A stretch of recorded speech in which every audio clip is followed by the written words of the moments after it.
থাকলে হয়তো পার্কের ভিতরে গিয়েই বসতাম। এখন তো পার্কটা দেখাই যাচ্ছে না, বোঝাই যাচ্ছে না যে এখানে পার্ক আছে, আদৌ ছিল। ইট পাথরের নগরে বিনোদন কেন্দ্র থেকেও নেই। সংস্কারের নামে 6 বছর ধরে বন্ধ শিশু পার্ক। গাড়ির দখলে ওয়ান্ডারল্যান্ড। ঢাকার 2 সিটির উদাসীনতায় দায়ী মত বিশেষজ্ঞের। জ্বালানি সংকট পুঁজি করে কুইক রেন্টালের নামে হরিলুট। জনগণের পকেট থেকে গেছে 1,05,000 কোটি টাকা। শুধু ধারা নয়, আইন বাতিল চাই ক্যাব। চুক্তি বাতিলের পথ খুঁজছে সরকার। নিত্যপণ্যের উচ্চমূল্যে পৃষ্ঠ সাধারণ মানুষ। কমেছে তেল চিনির আমদানি। রমজানকে সামনে রেখেও বাড়েনি এলসি খোলা। পণ্যমূল্যে বৃদ্ধির শঙ্কা, বিশেষ পদক্ষেপের তাগিদ।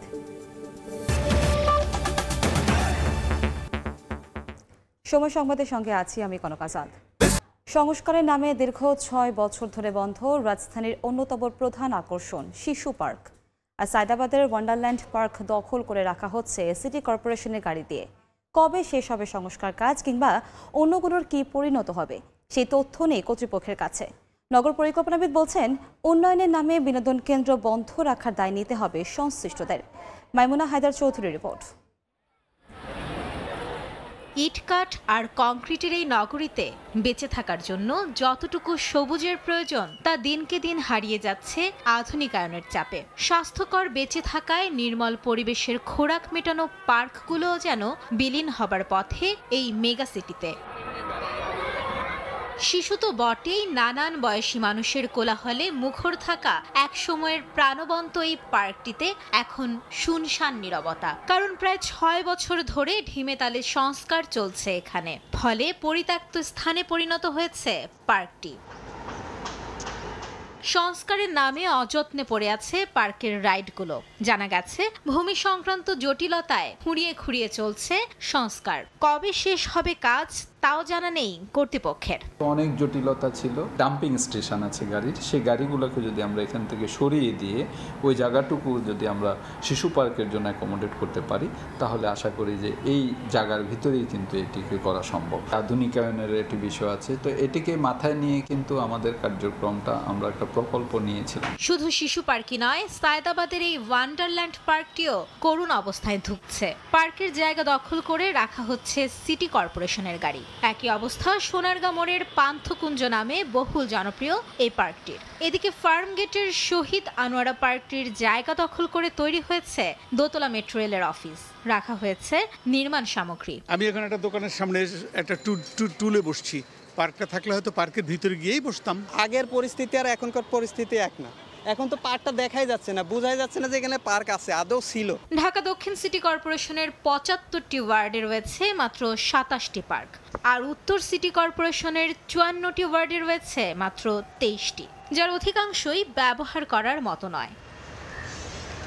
নগর পরিকল্পনাবিদরা মনে করেন সংস্কার কাজ দ্রুতই শেষ করা উচিত। বিনোদন কেন্দ্রগুলো যেগুলো বিভিন্ন প্রকল্পের নাম দিয়ে আটকে আছে, সেগুলোকে খুব দ্রুত তার যে প্ল্যানটা আছে সেই প্ল্যানটাকে রিভিশন করা উচিত, যে কত দ্রুত আমরা কত অল্প টাকার মধ্য দিয়ে এই শিশু পার্ক সহ অন্যান্য পার্কগুলোকে আমরা জনগণের জন্য মুক্ত করতে পারি, অন্তত জনগণ যেন সেখানে প্রবেশ করতে পারে। তারপরে অধিকতর সংস্কার হলে সেটা ধাপে ধাপে হবে, কিন্তু পার্কে তালা মেরে উন্নয়নের নামে মানুষকে বঞ্চিত করা, এই দায়টা রাষ্ট্রকে নিতে হবে। সুস্থ সবল নতুন প্রজন্ম গড়ে তুলতে শুধু মানসম্মত আবাসনই নয়, সংস্কারের পাশাপাশি গুরুত্ব দিতে হবে যুগোপযোগী বিনোদন ব্যবস্থার দিকেও। পরামর্শ পরিকল্পনাবিদদের। মাইমুনা হায়দার চৌধুরী, সময় সংবাদ, ঢাকা। দেশে জ্বালানি সংকট পুঁজি করে কুইক রেন্টালের নামে লুটে নেওয়া হয়েছে হাজার হাজার কোটি টাকা। এমন সমালোচনার মধ্যেই কুইক রেন্টালকে সুরক্ষা দেওয়া আইনের 2টি ধারা বাতিল করেছেন উচ্চ আদালত। শুধু ধারা নয়, পুরো আইনি বাতিল চাই ক্যাব। ব্যবসায়ীরা পরামর্শ দিচ্ছেন প্রতিযোগিতামূলক দামে বিদ্যুৎ সরবরাহের পথে হাঁটার। জ্বালানি উপদেষ্টা জানালেন, চুক্তি বাতিল থেকে শুরু করে সবকিছুই করা হবে বুঝে শুনে। 1 নম্বর চ্যালেঞ্জ যদি বলি আজকে আমাদের রপ্তানি খাতের জন্য, ইন্ডাস্ট্রিয়ালাইজেশনের জন্য, সেটা হচ্ছে জ্বালানি সংকট এবং সাথে বিদ্যুৎ। জ্বালানি সংকট আমি বলবো যে একটি ভয়াবহ সংকটে কিন্তু রূপ নিতে পারে যদি আমরা এটিকে ম্যানেজ করতে না পারি। ব্যবসায়ী থেকে অর্থনীতিবিদ, শিল্পের চাকা ঘুরিয়ে দেশের উন্নয়নে বড় বাধা হিসেবে বছরের পর বছর ধরে সামনে আনেন জ্বালানি সংকটের কথা। এই সংকট কাটাতে আবার কুইক রেন্টালের নামে কোটি কোটি টাকা অপচয় লোপাটের প্রতিবেদনও এসেছে গণমাধ্যমে, গবেষণা সংস্থার প্রতিবেদনে। বিদ্যুৎ সমস্যার দ্রুত সমাধানে বিদ্যুৎ ও জ্বালানি দ্রুত সরবরাহ বৃদ্ধি আইন 2010 তৈরি করেছিল বিগত সরকার। এই আইনের অধীনে 72টি রেন্টাল ও আইপিপি কেন্দ্রের অনুমতি দেয়া হয়। এসব বিদ্যুৎ কেন্দ্রের বড় অংশই পান তৎকালীন সরকারের ঘনিষ্ঠ ও প্রভাবশালী ব্যবসায়ীরা। শুরু থেকেই সমালোচিত কুইক রেন্টাল এই আইনের পরিকল্পনা ও প্রচার সংক্রান্ত ধারা 6(2) ও কুইক রেন্টাল কার্যক্রমকে জবাবদিহিতার ঊর্ধ্বে রাখতে করা 6(9) ধারাকে গেল বৃহস্পতিবার অবৈধ ও বাতিল ঘোষণা করেছেন উচ্চ আদালত। আংশিক প্রত্যাশা আমাদের পূরণ হয়েছে। জ্বালানি খাত বিশেষজ্ঞরা বলছেন, জিম্মি হয়ে পড়া জ্বালানি খাতকে মুক্ত করতে 2-1টি ধারা নয়, পুরো আইনটি বাতিল করা উচিত। যে 2 ধারা অসাংবিধানিক বলা হয়েছে, সেই 2 ধারা বাদ হওয়ার হলে তাহলে আইন বৈধ হয়ে যায়। আমরা চাচ্ছি যে আইনই বৈধ। যে সমস্ত কার্যক্রম দ্বারা আমাদের জ্বালানি অধিকার খর্ব করা হয়েছে, যে প্রক্রিয়ায় হাজার হাজার কোটি টাকা, লক্ষ লক্ষ কোটি টাকা দীর্ঘ 1.5 দশক ধরে লুণ্ঠন হয়েছে, পাচার হয়েছে, সেই কার্যক্রম অবৈধ হবে না যদি আইন বাতিল না হয়। গবেষণা সংস্থা সিপিডির তথ্য, কুইক রেন্টাল চালাতে গিয়ে ক্যাপাসিটি চার্জের নামে 14 বছরে জনগণের পকেট থেকে হাওয়া হয়ে গেছে 1,05,000 কোটি টাকা। যদিও শিল্পের সমস্যা সমাধানে তেমন কাজেই আসেনি সরকারের দেয়া বিশাল অঙ্কের ভর্তুকি। এ অবস্থায় সরকারকে ভিন্ন পথে হাঁটার পরামর্শ দিচ্ছেন শিল্পোদ্যোক্তারা। পার্মানেন্ট লো কস্ট এনার্জির দিকে অনেক আগেই চলে যাওয়া উচিত ছিল, এবং এটা আমদানি নির্ভর জ্বালানি না হয়ে কিছু আমাদের রিনিউয়েবল এনার্জি, কিছু কয়লা, কিছু গ্যাস, কিছু তেল, এরকম একটা মিক্সড এনার্জি সোর্স আমাদের আরো আগেই আমার মনে এখানে যাওয়াটা প্রয়োজন ছিল। এমন দাবির মধ্যেই অন্তর্বর্তী সরকারের জ্বালানি উপদেষ্টা জানালেন, আদালত রায় দিলেও সহজে বের হওয়া যাবে না কুইক রেন্টাল চুক্তি থেকে। আন্তর্জাতিক যেসব চুক্তি, সেগুলো কিন্তু সহজে এগুলো থেকে বের হয়ে যাওয়া যায় না, কারণ আপনি বের হলেই ও তো মামলায় যাবে। তো ওই জন্য আমরা এগুলো খুব ধীরস্থিরভাবে আমরা এগুলো এগোচ্ছি। গেল বছর বাস্তবায়ন, পরিবীক্ষণ ও মূল্যায়ন বিভাগ আইএমইডির এক প্রতিবেদনে দ্রুত বিদ্যুৎ সরবরাহ আইনকে কালো আইন উল্লেখ করার পর বরখাস্ত হয়েছিলেন বিভাগটির উপসচিব মোহাম্মদ মাহিদুর রহমান ও অতিরিক্ত সচিব SM হামিদুল হক। কামরুল হাসান সবুজ, সময় সংবাদ, ঢাকা। ডলার সংকটে ব্যাংকের এলসি খোলার অপারগতায় তেল, চিনির মতো ভোগ্য পণ্যের আমদানি কিছুটা কমেছে। চাহিদার তুলনায় সরবরাহ কম হওয়ার প্রভাব পড়তে শুরু করেছে বাজারে। এরই মধ্যে বিশ্ববাজারে ভোজ্য তেলের দাম বেড়েছে অন্তত 30%। এ অবস্থায় এলসি খোলার ক্ষেত্রে ব্যাংকগুলোর উদার না হলে আসন্ন রমজানে পণ্যের দাম বেড়ে যাওয়ার শঙ্কা ব্যবসায়ী ও ক্যাবের। স্বাক্ষরটিপুর ক্যামেরায় কমলদের রিপোর্ট। চট্টগ্রাম কাস্টম হাউজের সবশেষ তথ্য অনুযায়ী চলতি অর্থ বছরের প্রথম 4 মাসে বাংলাদেশে চিনি আমদানি হয়েছে 4,38,000 মেট্রিক টন। তার বিপরীতে গত অর্থ বছরের এই সময়ে চিনি আমদানি হয়েছিল 6,45,000 মেট্রিক টন, অর্থাৎ 2,07,000 মেট্রিক টন আমদানি ঘাটতি রয়েছে। একইভাবে 1.5 লাখ মেট্রিক টন ঘাটতি রয়েছে ভোজ্য তেল, পাম অয়েল আমদানির ক্ষেত্রেও। তবে এই 4 মাসে 1 লাখ মেট্রিক টন বেশি আমদানি হয়েছে সয়াবিন। তেল এবং চিনি এগুলো আমদানি হচ্ছে, এবং এগুলি আমদানির ক্ষেত্রে আমরা তড়িৎ খালাস পদ্ধতিতে যত দ্রুত সম্ভব এগুলি বন্দর থেকে আমরা ছাড়করণ করার জন্য কাস্টমস কর্তৃপক্ষ থেকে কার্যক্রম গ্রহণ করা হচ্ছে। ইতিমধ্যে রমজানকে সামনে রেখে এলসি খোলা ভোগ্য পণ্যের আমদানিও শুরু হয়ে গেছে, তবে তা প্রয়োজনের তুলনায় অনেকটা কম বলে দাবি ব্যবসায়ীদের। তাছাড়া বিশ্ববাজারে ভোজ্য তেলের দাম বেড়েছে অন্তত 30%। যে যাবে বাজার কমার কথা, কিন্তু সেটা কমতেছে না, কারণ আন্তর্জাতিক বাজারটা বেড়ে যাওয়াতে আপনার তেলের বাজারটা কমতেছে না। ব্যাংকে টাকা দিতে পারতেছে না, এখানে সিজনে গেলে ওরা বিভিন্ন ধরনের অজুহাত দেখাচ্ছে। তো সেই হিসাবে গত বছর তুলনায় একটু কম হচ্ছে। বাড়তে থাকা ভোগ্য পণ্যের দাম নিয়ন্ত্রণে রাখতে বাজার মনিটরিং যেমন প্রয়োজন, ঠিক তেমনি প্রয়োজন এলসি খোলার জন্য ব্যাংকগুলোকে উদার হওয়ার নির্দেশ দেওয়া, আর তাতেই সরবরাহ বাড়বে বাজারে। ভোগ্যপণ্য আমদানির প্রতিবন্ধকতা কাটাতে ট্যারিফ কমানো সহ বেশ কিছু গুরুত্বপূর্ণ পদক্ষেপ নিয়েছে বর্তমান অন্তর্বর্তীকালীন সরকার। তারপরও এলসি খোলার জটিলতায় ব্যবসায়ীদের মধ্যে স্বস্তি না ফেরায় প্রভাব পড়ছে বাজারে, আর তাই বাংলাদেশ ব্যাংকে দ্রুত ব্যবস্থা নেওয়ার কথা বলছে ক্যাব। বাংলাদেশ ব্যাংক বিশেষ করে এলসি নিয়ে ব্যাংকের যে সংকট, এই সংকটটা দূর করার জন্য, ব্যবসায়ীদের ভিতরে আস্থা তৈরি করার জন্য বিশেষ উদ্যোগে যে সমস্ত ব্যবসায়ী আমদানি করে, আমদানিকারকের প্রয়োজনে বিশেষ ব্যবস্থায় তাদের জন্য এলসি ওপেন করা দরকার বলে আমরা মনে করছি। বাংলাদেশে বছরে 18 থেকে 20 লাখ মেট্রিক টন চিনি এবং 22 থেকে 24 লাখ মেট্রিক টন ভোজ্য তেলের চাহিদা রয়েছে। আর রমজান মাসে বাড়তি চাহিদা থাকায় 3 থেকে 6 মাস আগেই এসব পণ্যের আমদানির এলসি খুলেন ব্যবসায়ীরা। কমল দে, সময় সংবাদ, চট্টগ্রাম। 23 দিন বন্ধ থাকার পর গাজীপুরের টিএনজেড অ্যাপারেলস গ্রুপের 5টি পোশাক কারখানায় স্বাভাবিক কার্যক্রম শুরু হয়েছে। সেপ্টেম্বর মাসের বকেয়া বেতন পরিশোধ করা হলে সকালে দলে দলে কর্মস্থলে যোগ দেন পোশাক শ্রমিকরা। গাজীপুর মহানগরীর মোঘরখাল এলাকায় টিএনজেড অ্যাপারেলস গ্রুপের 5টি পোশাক কারখানা একযোগে খুলে দেওয়া হয়। মোবাইল ব্যাংকিংয়ের মাধ্যমে বেতন পেয়ে সন্তোষ প্রকাশ করেন শ্রমিকরা। এর আগে বকেয়া বেতনের দাবিতে টানা 3 দিন ঢাকা ময়মনসিংহ মহাসড়ক অবরোধ করে বিক্ষোভ করে এই গ্রুপের পোশাক শ্রমিকরা।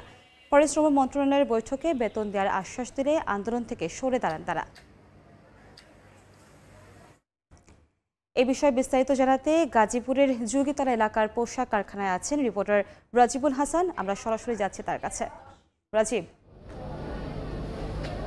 23 দিন পর টিএনজেড কারখানার যে টিএনজেড গ্রুপের 5টি পোশাক কারখানা রয়েছে, এই পোশাক কারখানাগুলো একযোগে আজকে খুলে দেওয়া হয়েছে। সকাল 8টায় শ্রমিকরা কর্মস্থলে প্রবেশ করেছে। এখন আমি যে কারখানাটিতে রয়েছে আপনাদের একটু দেখাতে চাই যে এখানে স্বাভাবিক উৎপাদন কার্যক্রম চলছে। এই কারখানাটি টিএনজেডটি গ্রুপেরই অ্যাপারলেস plus eco factory.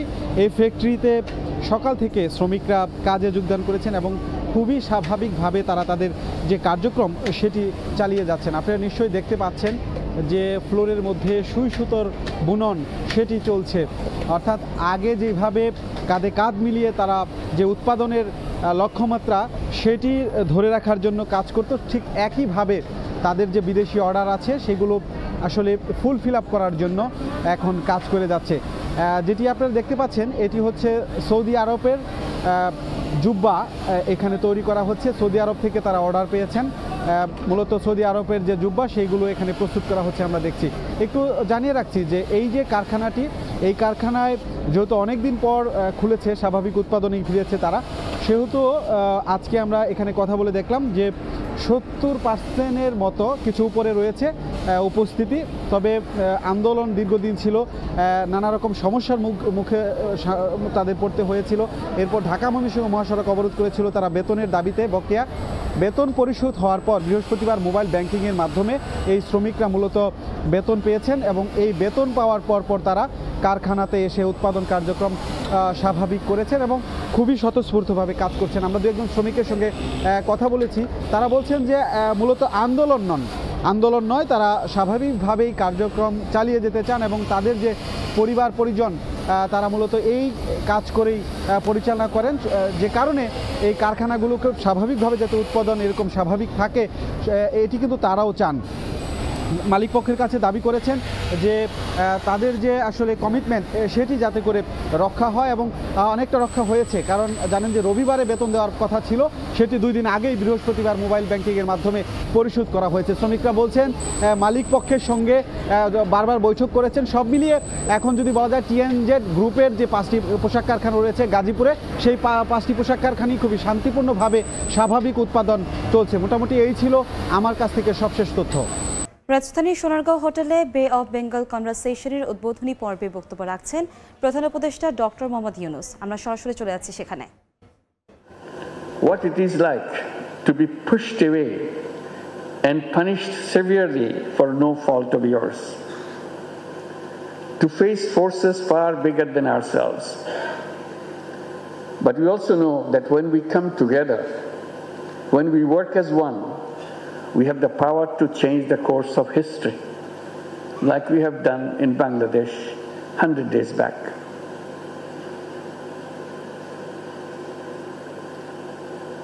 This convention is about exactly that, the power of unity, the strength of shared purpose. Our region is on the front lines of climate change. Every year, our coastal communities face rising waters and shifting weather patterns that impact lives, homes, and livelihoods. This crisis is not something that can be put off for another day. It is something that requires our immediate and united action. At the same time, we are a region of immense potential. Ours is a country of youth. Out of 171 million people, half the population is under the age of 27 years. What a great force. This makes the country very powerful in creativity. Our youth have the power to lead the world in sustainable development. To create কোম্পানিগঞ্জের Musapur regulator ভেঙে যাওয়ায় দেখা দিয়েছে নদী ভাঙন। ঘরবাড়ি ফসলের জমি হারিয়ে নিঃস্ব হাজারো মানুষ। ভাঙন ঠেকাতে ছোট ফেনী নদীতে ড্রেজিং শুরু করেছে পানি উন্নয়ন বোর্ড। এতে কাটেনি আতঙ্ক, স্থায়ী সমাধান চান এলাকাবাসী। সাইফুল্লাহ কামরুলের তথ্য ও সাদ্দাম হোসেন রকির ছবিতে রিপোর্ট। ২৬ আগস্ট ভারতের পাহাড়ি ঢল ও বন্যার পানি তীব্র তোড়ে ভেঙে যায় নোয়াখালীর কোম্পানিগঞ্জের মুছাপুর ক্লোজারের ২৩ ভেল্ট রেগুলেটর। এতে পানির স্রোতে মেঘনার মোহনায় ছোট ফেনী নদীতে বাড়ে নদী ভাঙন। জোয়ার ভাটার প্রভাবে ভাঙতে শুরু করে লোকালয়। ঘরবাড়ি, মসজিদ, দোকানপাট সহ নদী গর্ভে বিলীন হয় অনেক ফসলি জমি। নদী ভাঙন ঠেকাতে সাময়িকভাবে ড্রেজিং কাজ শুরু করে পানি উন্নয়ন বোর্ড, কিন্তু আতঙ্ক কাটেনি স্থানীয়দের। দ্রুত নতুন করে রেগুলেটর নির্মাণের দাবি তাদের। রেগুলেটরটা ধ্বংস হওয়ার পর থেকে প্রতিনিয়ত আমাদের যে বাড়িঘর যা কিছু আছে সব কিছু বিলীন হয়ে যেতেছে। রেগুলেটরটা যদি আবার পুনর্নির্মাণ করা যায় সেই ক্ষেত্রে আমরা বলবো আমাদের দাবি থাকবে আধুনিক এবং টেকসই রেগুলেটর যেটা যেন করা হয়। নদীর মাঝখান দিয়ে যদি ড্রেজিংয়ের মাধ্যমে একটা খাল খনন করে পানির ফ্লোটা পরিবর্তন করা যায় তাহলে এখানে ভাঙনটা রোধ হবে। সদর প্রসারী পরিকল্পনার মাধ্যমে ভাঙনের স্থায়ী সমাধানের পরিকল্পনার কথা জানায় পানি উন্নয়ন বোর্ড। কারিগরি দিকগুলো যখন নির্ধারিত হবে তারপরে ওটার প্রকল্পের আন্ডারে এখানে রেগুলেটর বানানো হবে এবং তখন সেটা স্থায়ী একটা সমাধান হবে। ছোট নদী ঘিরে ৪ উপজেলা ২ লক্ষাধিক মানুষের বসবাস। দ্রুতই সমাধানের প্রত্যাশা তাদের। সময় সংবাদ, নোয়াখালী। সংবাদ। ইটকাঠি নগরীতে নবান্নের আয়োজন। পিঠাপুলির স্বাদ নিতে ঢাকা বিশ্ববিদ্যালয়ের চারুকলায় নবান্ন উৎসবে নানা বয়সীদের ভিড়। গ্রামীণ সংস্কৃতি যাতে হারিয়ে না যায় সেজন্য প্রতি বছর এই আয়োজন করা হয়।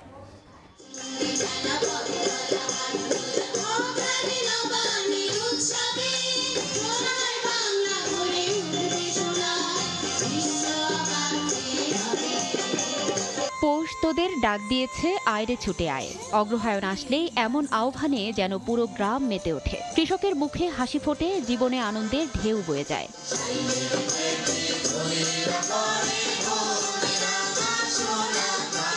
তবে কৃষকের আনন্দ তার একার নয়, এই আনন্দ সবার। যান্ত্রিক জীবনে তরুণ প্রজন্মের মাঝে শিকড়ের আনন্দ ছড়িয়ে দিতে বছরের পর বছর চলছে এই আয়োজন। কৃষকের আনন্দের দিন, আমাদেরও আনন্দের দিন, তাই আমরা নবান্ন উৎসবে পালন করতে আসছি। বাংলা সংস্কৃতি যতদিন থাকবে নবান্ন উৎসবে তাৎপর্য থাকতেই হবে। পিঠাপুলি, বাহারি পোশাক আর রঙিন সজ্জায়, বাঁশির মায়াবী ধ্বনি, নাচ, গান আর আবৃত্তিতে অগ্রহায়ণের প্রথম সকাল চারুকলার বকুলতলায় এসে যেন মুখরিত হয়ে উঠেছে। কৃষকের আনন্দটাকে যদি আমরা আমাদের মধ্যে ধারণ করতে পারি বা আমরা আমাদের মধ্যে করে উদযাপন করতে পারি, তারাও অনুপ্রাণিত হবে। বাঙালি সংস্কৃতিটাকে ধরে রাখার জন্য এই যে উদ্যোগটা ওনারা নিয়েছেন প্রতি বছরই হয়, আমি মনে করি এতে করে আমাদের বাঙালি জাতির সংস্কৃতিটা আরও বিকশিত হবে। বৈষম্য বিরোধী বাংলাদেশ গড়ে তুলতে শহরের বুকে এক টুকরো গ্রামীণ নবান্নের স্বাদ দিতে প্রচেষ্টা আয়োজকদের। কৃষক যারা ফসল উৎপাদনের মধ্য দিয়ে এই প্রজন্ম থেকে লক্ষ বছরের আমরা আজকে এখানে দাঁড়িয়ে আছি, তাদেরকে আমাদের একটা ধন্যবাদ দেওয়ার একটা বিষয় থাকে, তাদেরকে কৃতজ্ঞতা জানাই আমাদের মধ্য দিয়ে, এই অনুষ্ঠানের মধ্য দিয়ে। গ্রামীণ সংস্কৃতি ও ঐতিহ্য যাতে হারিয়ে না যায় সেজন্য প্রতি বছর ঢাকা বিশ্ববিদ্যালয়ের চারুকলায় অনুষ্ঠিত হয় এই আয়োজন। বাংলার গ্রামের মানুষ এবং গ্রামীণ সংস্কৃতিকে ধারণ করে সঠিকভাবে তার বিকাশ ঘটাতে পারলেই গোটা দেশ, গোটা জাতি হয়ে উঠবে আরও সমৃদ্ধ, আরও উন্নত। ফারজানা লিনা, সময় সংবাদ, ঢাকা। সময় সংবাদ। নির্বাচনের সংখ্যাগরিষ্ঠ জয় লাভ করলেও স্বেচ্ছাচারিতা করার সুযোগ নেই ডোনাল্ড ট্রাম্পের। তুমুল সমালোচনা সত্ত্বেও নিজের পছন্দমতো মন্ত্রিসভায় বিতর্কিত ব্যক্তিদের ঠাঁই করে দেয়ায় বিভিন্ন মহলে উদ্বেগের সৃষ্টি হয়েছে। তবে ইতিহাস বলছে মার্কিন নির্বাচনী ব্যবস্থাই তার স্বেচ্ছাচারিতার পথে বাধা হয়ে দাঁড়াতে পারে। আবার দ্বিতীয় দফায় ক্ষমতা লাভের পর ট্রাম্প প্রথমবারের চেয়ে চতুরভাবে মার্কিন রাজনীতির উপর নিয়ন্ত্রণ আনবেন, এমনটাও ধারণা অনেকের। নির্বাচনের রাতে বিজয়ী ট্রাম্প বলেন যে প্রতিশ্রুতি তিনি দিয়েছিলেন তা তিনি রক্ষা করবেন। মার্কিন কংগ্রেসের সংখ্যাগরিষ্ঠ জয়লাভ এবং দুই কক্ষেরই সম্পূর্ণ ক্ষমতা লাভের পর এই প্রতিশ্রুতি পূরণের সুযোগ পাচ্ছেন তিনি। তবে ট্রাম্পের উপর আস্থা রেখে যারা তার হাতে ক্ষমতা তুলে দিয়েছেন, মন্ত্রিসভায় বিতর্কিত ব্যক্তিদের ঠাঁই করে দেয় উদ্বেগ ছড়াচ্ছে তাদের মধ্যে। ক্ষমতা হাতে পেয়ে এই রিপাবলিকান নেতা এর অপব্যবহার করতে পারেন এমন শঙ্কা তাদের। তবে ব্রিটিশ গণমাধ্যম বিবিসির এক প্রতিবেদন অনুযায়ী মার্কিন শাসন ব্যবস্থায় ট্রাম্পের স্বেচ্ছাচারিতার পথে বিপত্তি সৃষ্টি করতে পারে, বিশেষ করে যেহেতু ক্ষমতা লাভের 2 বছর পর মধ্যবর্তী নির্বাচনে ক্ষমতাসীন দলের আসন হারানোর শঙ্কা থাকে। তাই প্রথম 2 বছর গভর্নিং ট্রাইফেক্টা বা কংগ্রেসের সম্পূর্ণ নিয়ন্ত্রণ হাতে থাকলেও প্রেসিডেন্টের সিদ্ধান্তকে বেদবাক্য বলে মেনে নেয়ার সুযোগ নেই। ট্রাম্পের প্রথম দফার সরকারের ইতিহাস ঘাটলেও তার নজির পাওয়া যায়। ওবামা কেয়ার বাতিল, অবকাঠামো বিল পাশের মতো ইস্যুগুলোতে তার দলের লোকেরাই সংসদে ভেটো দিয়ে বাতিল করে দেয়, যেখানে বিরোধী দলীয় নেতা জো বাইডেনের প্রস্তাবিত বেশ কিছু বিল পাশ হতে দেখা যায়। এছাড়াও মার্কিন কংগ্রেসে বিল পাশ করানোর জন্য 3/5 অর্থাৎ 60টি ভোটের প্রয়োজন হয়। অন্যথায় সাধারণ সংখ্যাগরিষ্ঠতা পেলেও ক্ষমতাসীন দলকে সিনেটে বিল পাশ করতে যাবতীয় নিয়ম মেনে এগোতে হয়। এতে আইন প্রণয়নে দেরি করার সুযোগ পায় বিরোধী দল। তবে বিবিসির প্রতিবেদন অনুযায়ী ট্রাম্পের প্রথম দফার বিপত্তিগুলো এ দফায় তার পথে বাধা সৃষ্টির সম্ভাবনা কম। এর মতে ট্রাম্পের প্রথম সরকার ব্যবস্থায় তার সবচেয়ে বড় অর্জন ছিল সুপ্রিম কোর্টে 3 জন কনজারভেটিভের অবস্থান নিশ্চিত করা। এতে অন্তত কয়েক দশকের জন্য আইন বিভাগে 2/3 সংখ্যাগরিষ্ঠতা নিশ্চিত করতে সক্ষম হয়েছেন তিনি। এছাড়া সিনেটের রিপাবলিকানরা সংখ্যাগরিষ্ঠ, যা এবারের শাসনামলে তার বড় বড় পরিকল্পনাগুলো বাস্তবায়নে সাহায্য করবে। সাদিয়া তাসনিম, সময় সংবাদ। পবিত্র ওমরা পালনের উদ্দেশ্যে সৌদি আরব যাওয়ার প্রস্তুতি নেওয়া হাজারো বাংলাদেশি এখন চরম সংকটে আছেন। বিমানের টিকিটের অস্বাভাবিক মূল্য বৃদ্ধি আর কালোবাজারে সিন্ডিকেটে দৌড়াতে ওমরা যাত্রীদের স্বপ্নভঙ্গ হওয়ার উপক্রম হয়েছে। কেবল ওমরা নয়, সৌদিগামী সাধারণ যাত্রীদের টিকিটেরও একই অবস্থা। এ নিয়ে ক্ষোভ জানিয়েছেন সৌদি আরবে থাকা প্রবাসী বাংলাদেশিরা। আরিফুর রহমানের প্রতিবেদনে বিস্তারিত। বাংলাদেশ থেকে প্রতি বছর সৌদি আরবে পবিত্র ওমরা হজ পালনে যান অসংখ্য ধর্মপ্রাণ মুসল্লি। এবার টিকিটের দাম বেড়েছে অস্বাভাবিকভাবে। বিমানের অসাধু কর্মকর্তাদের যোগসাজশে কিছু এজেন্সি ও কালোবাজারিরা এই সংকট সৃষ্টি করেছে বলে অভিযোগ উঠেছে। বিমানের অফিসে ধর্ণা দিয়েও সমাধান পাননি বলে জানান ভুক্তভোগীরা। তবে বেশি টাকা দিলে নির্দিষ্ট কিছু এজেন্সির মাধ্যমে টিকিট পাওয়া যাচ্ছে বলে জানান অনেকে। সৌদি আরবে থাকা প্রবাসী বাংলাদেশিরাও ক্ষুব্ধ প্রতিক্রিয়া জানিয়েছেন। তাদের পরিবার পরিজনকে ওমরা পালনে সৌদি আরবে নেওয়ার ইচ্ছা থাকলেও অস্বাভাবিক ব্যয় বৃদ্ধির কারণে তা সম্ভব হচ্ছে না বলে জানান কেউ কেউ। আমরা চাই আমাদের ফ্যামিলি ওমরা করানোর জন্য সৌদি আরব আনতে। টিকিটের যে কালোবাজারি এবং টিকিটের যে দাম বাড়ছে, এতে আমরা কোনো ফ্যামিলি সৌদি আরব আনতে পারতেছি না। বাংলাদেশ সরকার, সংশ্লিষ্ট কর্মকর্তা, সরকার সহকারে সকলের কাছে আমরা একল আবেদন জানাচ্ছি আমাদের এই সিন্ডিকেট ভাঙার জন্য। এদিকে বাংলাদেশ বিমান ছাড়াও বিদেশি এয়ারলাইন্সগুলোতেও যাত্রীর নাম বা পাসপোর্ট নম্বর ছাড়াই টিকিট ব্লক করে রাখা হচ্ছে। এতে টিকিটের ঘাটতি দেখা দিচ্ছে।